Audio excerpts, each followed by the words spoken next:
As UCAT season has actually already started, booking is open. So if you're watching this video and you haven't booked your UCAT yet, please do immediately.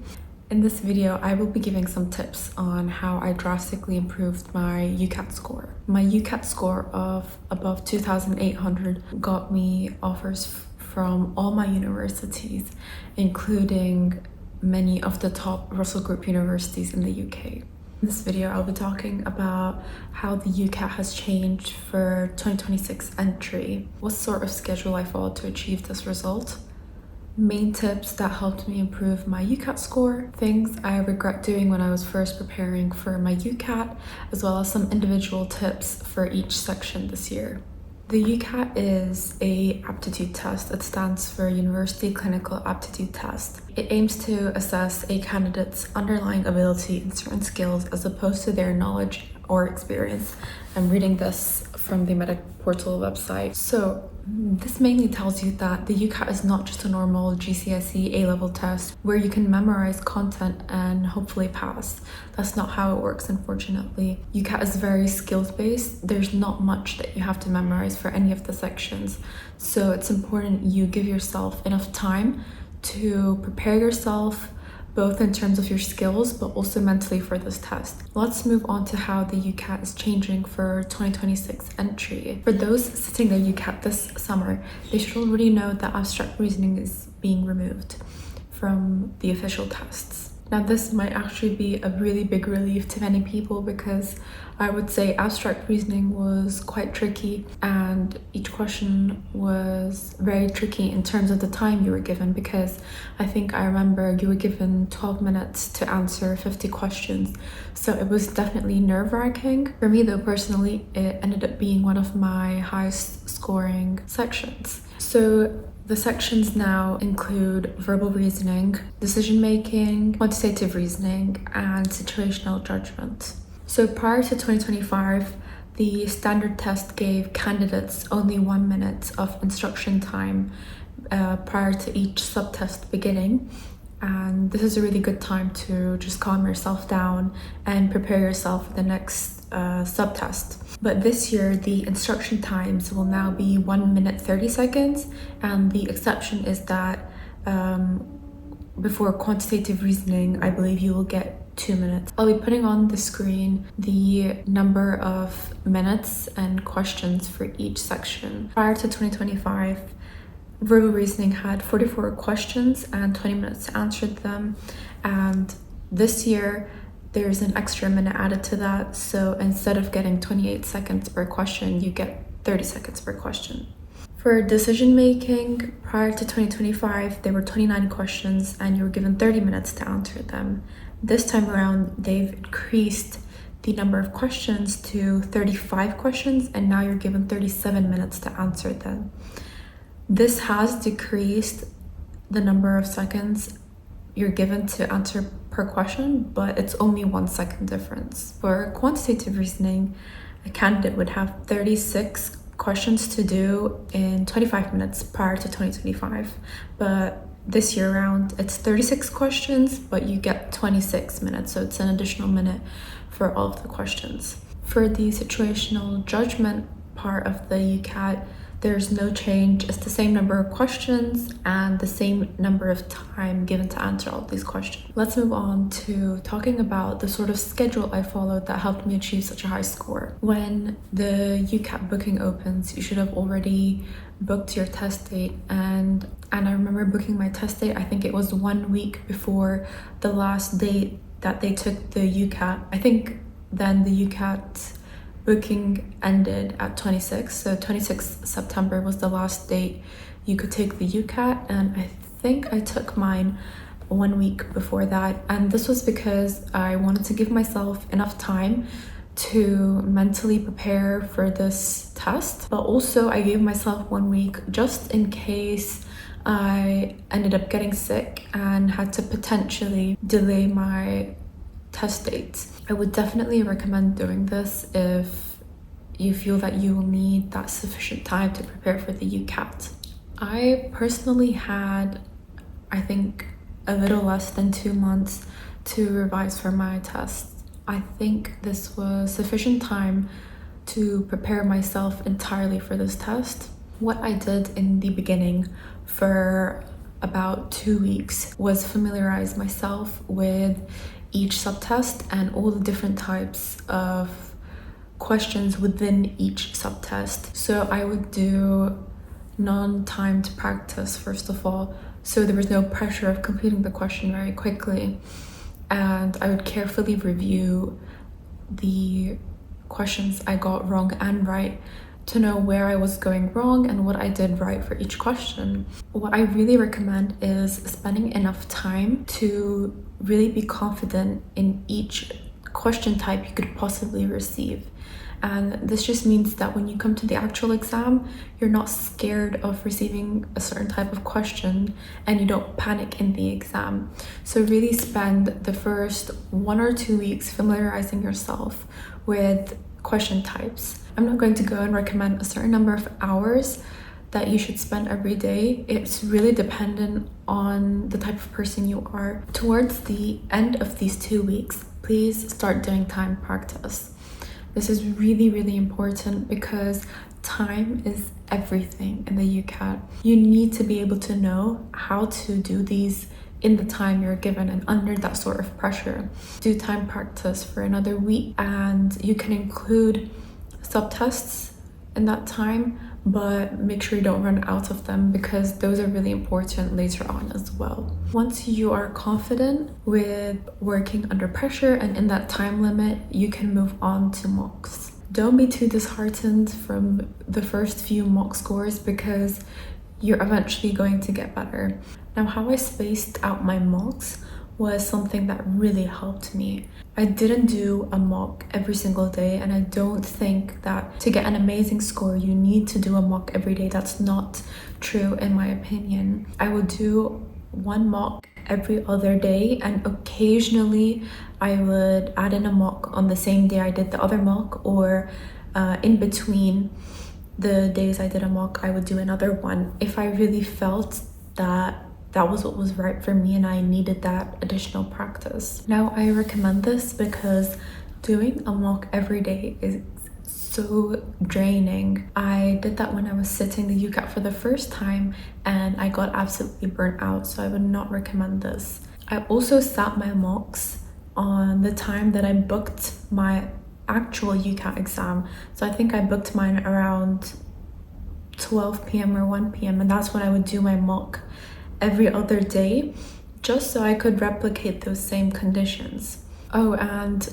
please do your mock under exam conditions. Make sure you're replicating that same aspect of being under pressure and in exam conditions. What I did in between my mock days was do subtests of the sections that I was not confident on based on the mocks I did.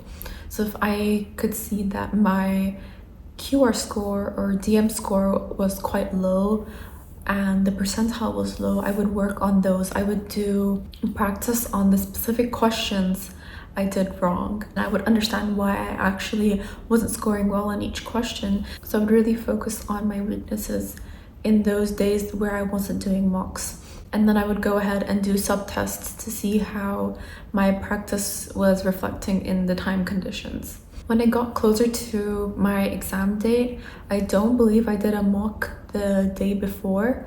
I probably did a few subtests just to be in that rhythm of answering questions, and even on the day I didn't do a full mock or any subtests because I think it can be discouraging if you are obviously feeling nervous in the last few days, and if you score low, it's going to really not boost your self-esteem. So refrain from looking at percentiles and scores. Just make sure you're in that rhythm of doing questions every day.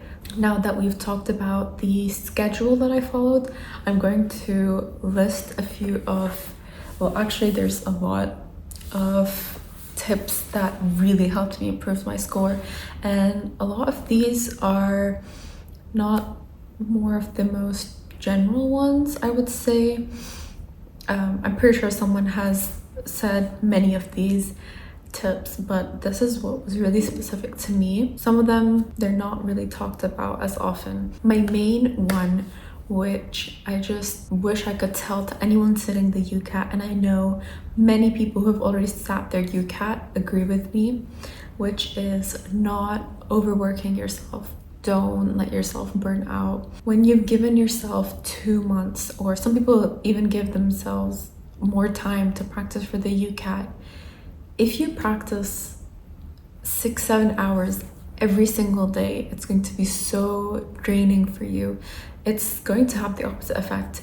You think that doing more questions is going to help you, but it's not. It's going to drain you. That's a mistake I did when I first sat the UCAT, and I was so burnt out, honestly. The UCAT isn't a regular exam. It's skill-based. It's not about memorizing, so you can't sit there for hours on end memorizing content and hoping that will reflect a good score in your actual exam. You have to be intentional in the way that you study for the UCAT. Plan out your day according to what feels right for you. And now that might sound really stupid, but actually for me, the doing a UCAT one day, practice another, UCAT the other day really worked for me. But on days where I felt that I needed less or more practice, I would adjust accordingly. Tailor it to the way your progress is going. It's not always following someone else's schedule that's going to work for everyone else. Give yourself enough time to rest and review. This goes to my second point. Please review your mocks. Review them intensely. I used to not review my mocks. I would just skim over questions that I got wrong and not fully understand why I was getting a question wrong and what question type it was.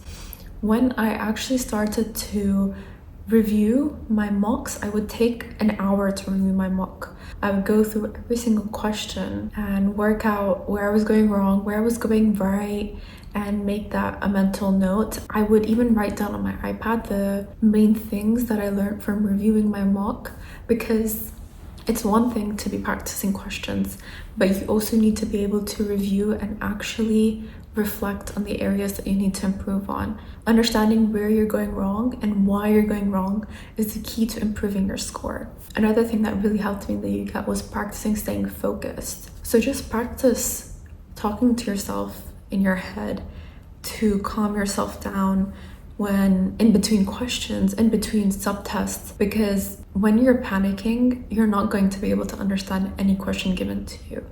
Only when you are calm and focused, you're able to actually understand and do well on questions. Now, this is a tip everyone says, but I think it's worthy of mention because the UCAT is very time dependent. There's no way you're going to be able to answer all those questions. I think you'd actually be a superhero if you could. So learn how to guess, flag, and skip. You can come back to the question at the end if you have time, but please don't spend too long on one question because you might not end up getting anywhere. You're going to lose time and the question isn't even going to be right. Learn how to know when to skip a question. Always guess, flag, and then skip. Don't leave the flagging out, or don't forget to guess the question, because you never know, if you guess it, you'll get it right, possibly. Another tip is to practice every day. Remain consistent. Even if you don't feel like doing anything, do 20 minutes. Do 30 minutes, do an hour, because you need to be in that rhythm of doing questions all the time and build that muscle up in order to remain resilient. I know people make Excel sheets on how their mock scores are going in the individual subtests. I personally didn't do that, and I don't think it disadvantaged me, but what I would say is keep track of your scores in general. I didn't really write mine because mine were available to me on the portal I use, which was MedEntry. So I would just keep a track in my mind of what my current scores are looking like and what my goal is. I would personally say don't focus too much on the scaled score they give you, but more on the percentile, because the score isn't 100% accurate on these platforms such as Medify or MedEntry. So just focus more on the percentile and you'll be fine. Do the official mocks published.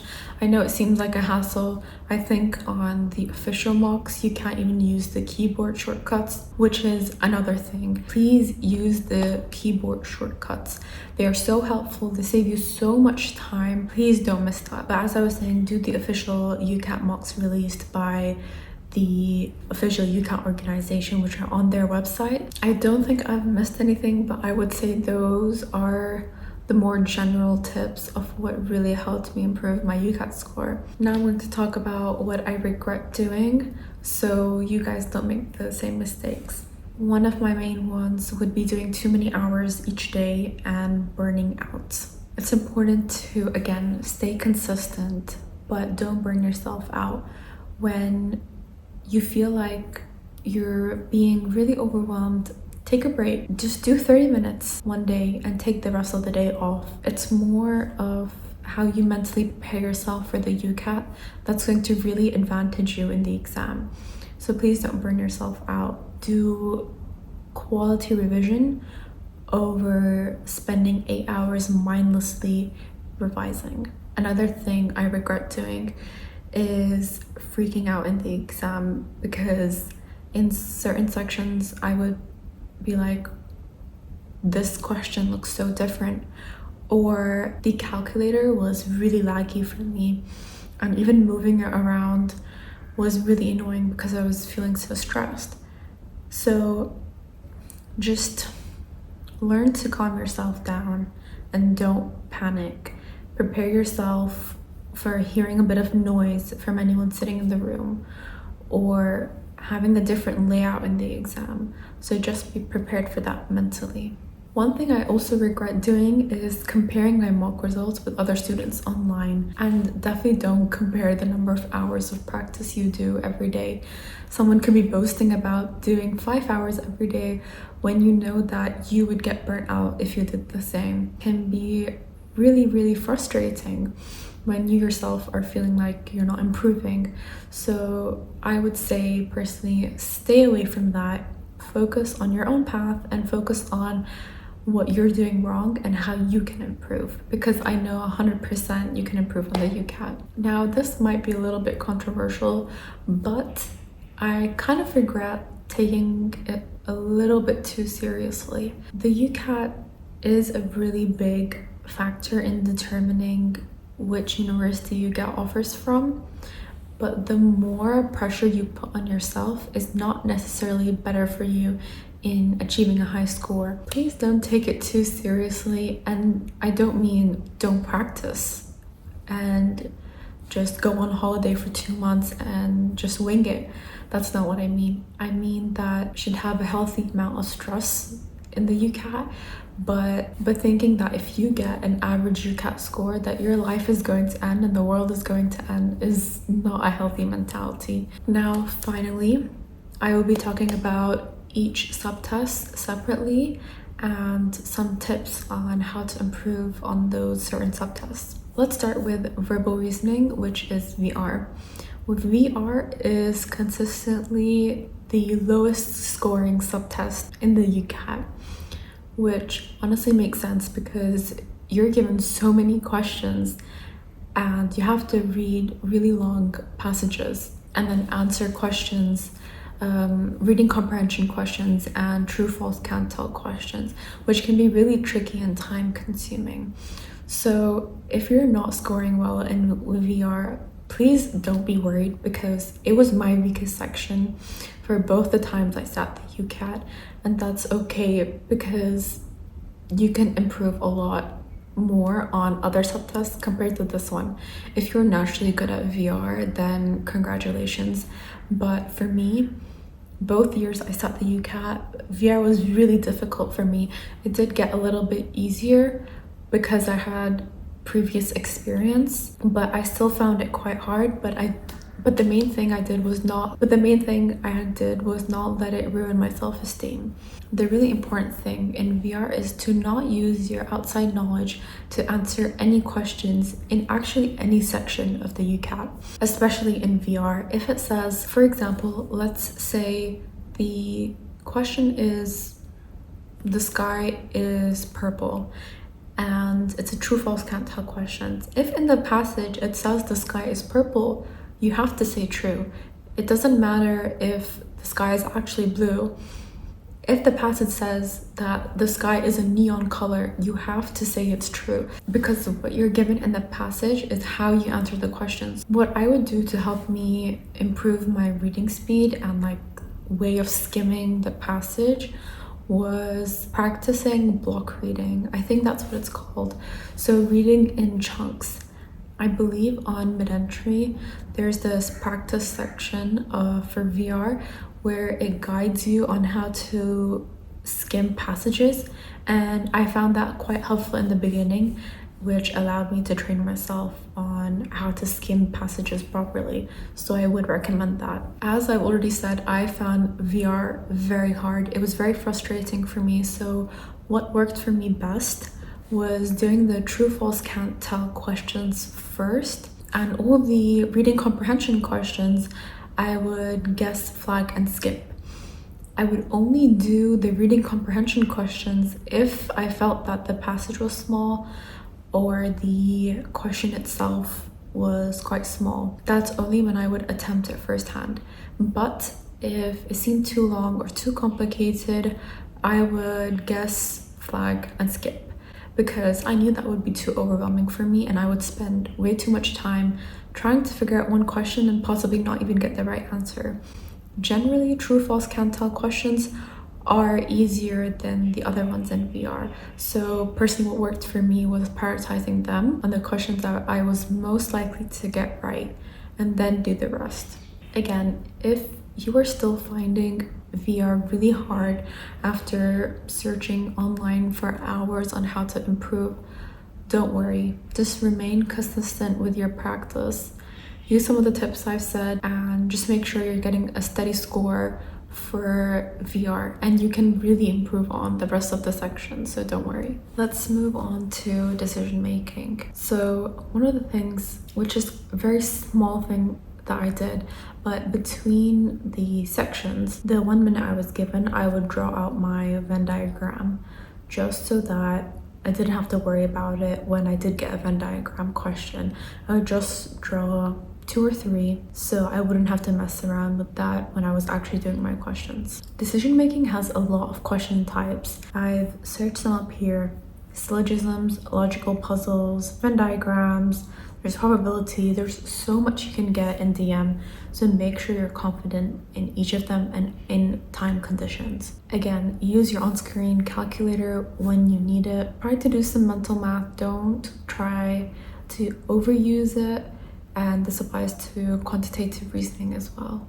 I remember for DM, I would skip the yes/no questions just because those were actually worth 2 marks and they took more time. So I knew that I had to save up time for those type of questions, and I would come to them at the end and spend more time reading and actually understanding on what to do. Now, this may not work for everyone, but that's what works for me. On to quantitative reasoning. Of course, the really major thing that you'll be using is the on-screen calculator. So work on your calculator speed. I know mid-entry has the section where you can work on your calculator speed, and that initially really helped me boost my speed on using the keypad. And make sure you're using the keypad whenever you're doing questions and mocks and subtests. It's really, really important to get yourself in the habit of using that keypad and the calculator. Again, make sure you're confident in basic math, and any certain type of math that you are a little bit weak on, work on it. Or any type of specific question. For example, many QR questions have tax involved in them, and if you're a little bit weak on that or a little bit confused, watch some tutorials and learn how to answer those quickly. Moving on to situational judgment, which was my favorite section of all. I think this is definitely the easiest section, and I know many other people will agree with me. I found this section really fun. I think it's quite clever that they've put the situational judgment right at the end, because you've just completed endless questions where you're probably really stressed and burnt out from these questions, and they've just put the situational judgment where you have to do the right thing. So before this particular section, just take some time. What I would do is just smile. Now that sounds really stupid, but smiling tricks your brain into being something like happier or more relaxed. So just smile and take a deep breath. When you're revising for the UCAT, definitely read the GMC Good Medical Practice booklet. It has all the key information on how to respond in certain situations, and overall just practice for situational judgment, and don't forget to review your questions. Now, this applies for full mocks, subtests, and any question you do. Please review on why you got questions wrong, because if you don't, you're not actually learning from the questions you have done, and it will be a waste. Moving on to one of the big debates about which platform to use for revising for the UCAT. Now, you may not like my answer. I have a mixed opinion about this. Many people have different views on this. People are kind of 50-50 divided between Medify and MedEntry, but let me give you my opinion on which platform you should use and how you should use each platform. Personally, I used MedEntry for the majority of my learning for the UCAT, and I found that this was very beneficial. I really liked the way they divided each section within each subtest of the UCAT. I also did get the Medify subscription for I think 1 month or less than that, because I wanted to have a good exposure of the different variety of questions. I would say I found Medify questions quite different to MedEntry, so I definitely think even if you get the subscription for like a week or 2 weeks, it's good to get the Medify one, because it's a different variety of questions, and you can also have access to the subtests and mocks. I didn't find the Medify mocks very helpful. I thought they were a little bit weird, and I don't know, I just did not like them. I thought the percentiles were really off, and personally it didn't help me. I would prioritize MedEntry, but if you can purchase the Medify for a few weeks, I think it would be beneficial. There's also a free platform that you can use, which is Past Medicine. It also has subtests, and I believe it has full mocks as well. So it's just a great way to have an extra set of questions to answer, and I would definitely recommend using those resources. Overall, prioritize MedEntry, get Medify for a few weeks if you can, and use Past Medicine because it has free resources and they're pretty good in helping you practice. Anyways, I hope these tips were helpful to at least someone out there. I have full faith in anyone sitting in the UCAT this year. You can definitely improve. If you're scoring very low in the start of your practice, do not worry. I think the first ever mock I sat, I got like 2,300. So you can definitely improve. Just remain resilient and determined, and you can do it. If you have any questions, I will be happy to answer them, but goodbye for now.